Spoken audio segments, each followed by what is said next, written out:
पिता पुत्र पवित्र आत्मा के नाम पर आमीन। क्रिस्त में प्यारे भाई और बहनों, प्यारे बच्चों, हम क्रिसमस की तैयारी में हैं। यीशु मसीह का जन्म पर्व हम मनाते हैं। क्रिसमस मतलब यीशु का जन्मदिन का त्योहार है। इस त्योहार में हम विशेष करके पिता परमेश्वर ने एक बात हमसे बताए हैं कि पिता परमेश्वर दुनिया को इतना प्यार किया कि वह अपने एकलौते पुत्र को इस दुनिया में भेजा है, ताकि उनमें जो विश्वास करते हैं उनका सर्वनाश ना हो, बल्कि सब बच जाए। यीशु इस दुनिया में आए हैं हम सबको बचाने के लिए, हमारे पाप से हमें मुक्त करने के लिए। पवित्र ग्रंथ में लिखा है, जहाँ अंधकार था उसी जगह में, उसी दुनिया में प्रभु आ गए हैं। प्रभु प्रकाश है, प्रभु ईश्वर का प्रकाश है, सत्य है और नीति है और प्रेम है। यीशु मसीह के जन्म के समय दुनिया में बहुत अंधकार था। अंधकार मतलब कई तरह की पाप और कई तरह की गुनाहें थे दुनिया में। उसी को निकाल कर ईश्वर का राज्य स्थापित करने के लिए प्रभु आए हैं। प्रभु का आगमन लोग जानते हैं, लेकिन पूरी तरह से उनको पता नहीं था कि वे ईश्वर के पुत्र हैं। पवित्र ग्रंथ में कई जगह में यीशु मसीह के जन्म के बारे में विश्वास करके ऐसायास के पवित्र ग्रंथ में ऐसे लिखा है। यीशु का जन्म के बारे में विशेष करके माता मरियम की या एक कुंवारी गर्भवती होगी। इसी प्रकार यीशु के जन्म के बारे में पवित्र ग्रंथ में लिखा है। फिर भी जब यीशु आए हैं उनका आगमन किसी को पता नहीं था। इसलिए हमें देखा है माता मरियम यीशु की माँ, उनके यीशु के जन्म के पहले उनको बहुत कठिनाइयाँ हो गए हैं, बहुत दिक्कतें हो गए हैं, दुख हो गए हैं। हमारे बहनें उनके प्रसव के समय वे कभी हॉस्पिटल जाते हैं या कोई अच्छे जगह में, जो अच्छे घर में अपने रिलेटिव्स के घर में जाते हैं और उनमें उधर उनका प्रसव होते हैं। लेकिन यीशु मसीह पिता परमेश्वर के एकलौते पुत्र जो इस दुनिया को बचाने के लिए जो आए हैं, उन्हीं के जन्म के लिए उनको कोई जगह नहीं मिली। हॉस्पिटल में प्रसव होते हैं, आजकल हम देखते हैं। मसीह के लिए कोई हॉस्पिटल नहीं था, कोई डॉक्टर की सेवा नहीं मिली, कोई नर्स नहीं थी। माता मरियम अकेली थी। जोसेफ उनके मदद करने के लिए असमर्थ हो गए हैं, उनके पास पैसा नहीं था। प्रिय भाई बहने, दुनिया में ऐसे परेशानी होते समय हम सब लोग सोचते हैं हमें ईश्वर छोड़ दिया है या इस दुनिया हमको छोड़ दिया है, इस दुनिया में हमका कोई भरोसा नहीं है, हम सोचते हैं। लेकिन माता मरियम को या संत यूसुफ को ईश्वर के जन्म के इसी दुर्बलता का अवसर होते समय वो लोग दुख में नहीं पड़े, ईश्वर में अपना भरोसा रखा है। ईश्वर में भरोसा रखकर उन्हीं के लिए यीशु मसीह के जन्म के लिए माता मरियम अपने आप सारी तैयारियां की है। और माता मरियम अकेले ही प्रसव होने के बाद बच्चे को कपड़े में लपेटकर चरनी में रखा है, माता मरियम ने किया है।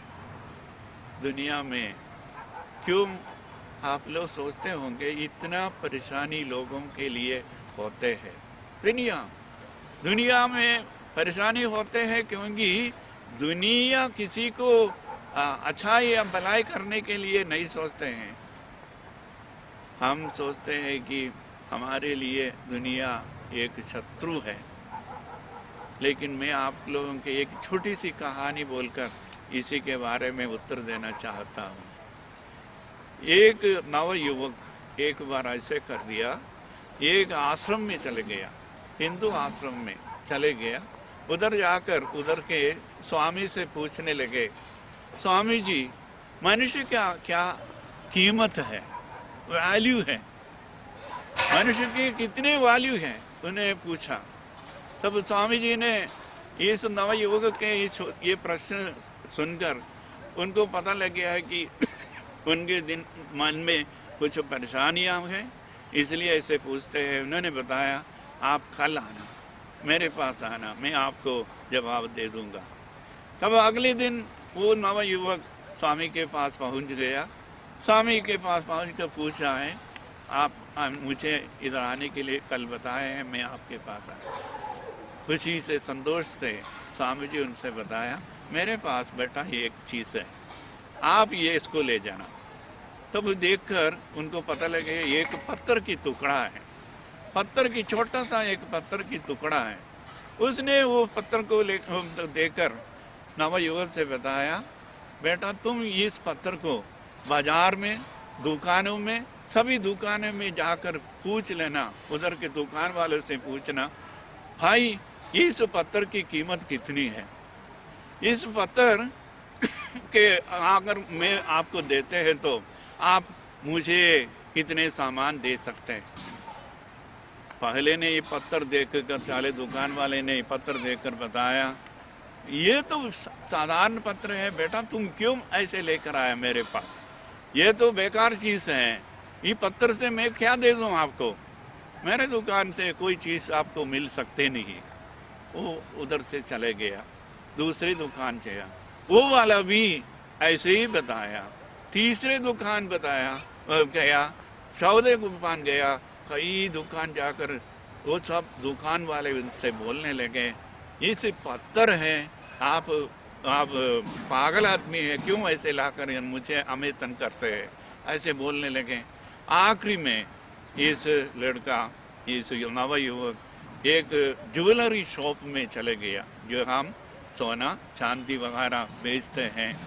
वो दुकान वाले से उन्हें बताया, ये पत्थर दिखाकर बताया, भाई जी इसका कीमत कितने है, मैं क्या खरीद सकते हैं ये पत्थर से।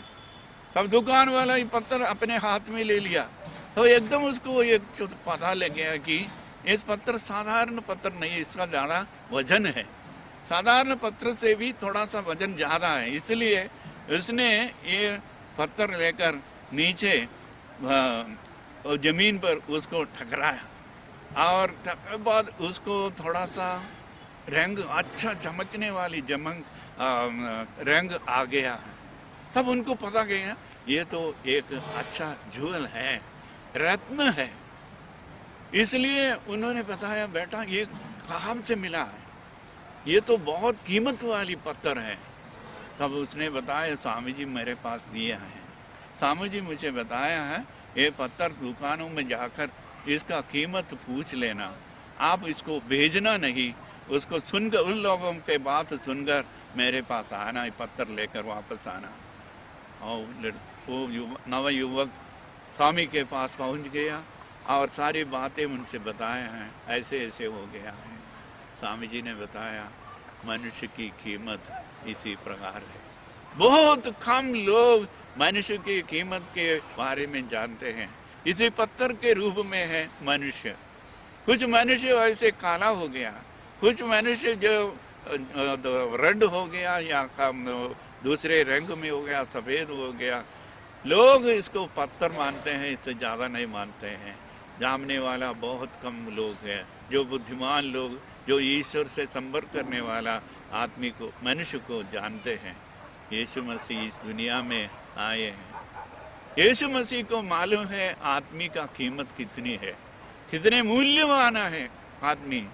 ईश्वर ने मनुष्य को जन्म दिया है तो ईश्वर जानते हैं हर एक मनुष्य कितने कीमत वाली है। ईश्वर का प्रेम हम सब हम ले लिया है। हमारे मन में, हमारे हृदय में ईश्वर का प्रेम ले लिया, तो हम ईश्वर के प्रिय पुत्र और पुत्रियां हैं। यीशु मसीह का इस सुंदर जन्म पर्व में हम यही मनाते हैं।